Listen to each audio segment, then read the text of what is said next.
ಇವಾಗ ನಮಗೆಲ್ಲ ದಾರಿ ಗೊತ್ತಿದ್ದ ಮೇಲೆ ಅವ್ರಿಗೆ ವಯಸ್ಸಾಗಿರುತ್ತೆ, ಅವ್ರಿಗೆ ನಾವು ಆಧಾರ ಆಗಿರ್ಬೇಕು. ಹೆಂಗಂದ್ರೆ ಇವಾಗ ಅವರು ನಮ್ಮ ಎತ್ತಿ ಸಾಕಿ ಸೆಳೆದಿರ್ತಾರೆ, ಮತ್ತೆ ಅವ್ರ ವಯಸ್ಸಾದಾಗ ನಾವು ಎತ್ತಿ ಸಾಕಿ ಸೆಳೆಬೇಕು. ಅವ್ರು ಒಂದಿನ ನಮ್ಮ ಮಗಳು ನಮ್ಮನ್ನು ಸಾಕ್ತಾರೆ, ನಮ್ಮನ್ನು ಆಧರಿಸ್ತಾರೆ ಅಂತ ನಂಬಿಕೆಯಲ್ಲಿ ಚಿಕ್ಕ ವಯಸ್ಸಲ್ಲಿ ನಿಂತ್ಕೊಂಡಿರ್ತಾರೆ.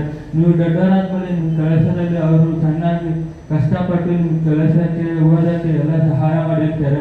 ದೊಡ್ಡವರಾದ್ಮೇಲೆ ಅವರನ್ನು ಮರೆತುಬಿಟ್ಟು ಮತ್ತೆ ಅವರನ್ನೇ ಬಿಟ್ಬಿಟ್ಟು ತಂದೆ ತಾಯಿಗಳನ್ನೇ ಮರೆತು ಬಿಟ್ರೆ ಮುಂದೆ ನಮಗೆ ಇನ್ನೂ ಮುಂದೆ ನಮ್ಮ ಮಕ್ಕಳು ಕೂಡ ನಮ್ಮ ಮುಂದಿನ ಜನರೇಷನ್ ಕೂಡ ನಮಗೆ ಹಿಂಗೇನೋ ಮಾಡ್ತಾರೆ.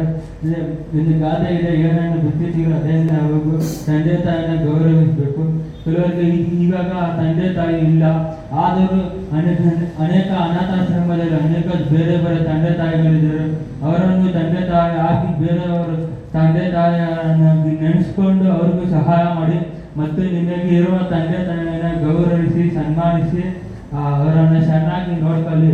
ಈ ಮದರ್ಸ್ ಡೇನ ತಾಯಿ ಮಾತ್ರ ಅಲ್ಲ, ತಂದೆಯನ್ನು ಮಾತ್ರ ಎಲ್ಲ ವಯಸ್ಸಾದವರನ್ನು ಕೂಡ ಆಧರಿಸಬೇಕೆಂದು ಈ ಸಂದೇಶವನ್ನು ಮುಗಿಸಿದ್ದೇನೆ.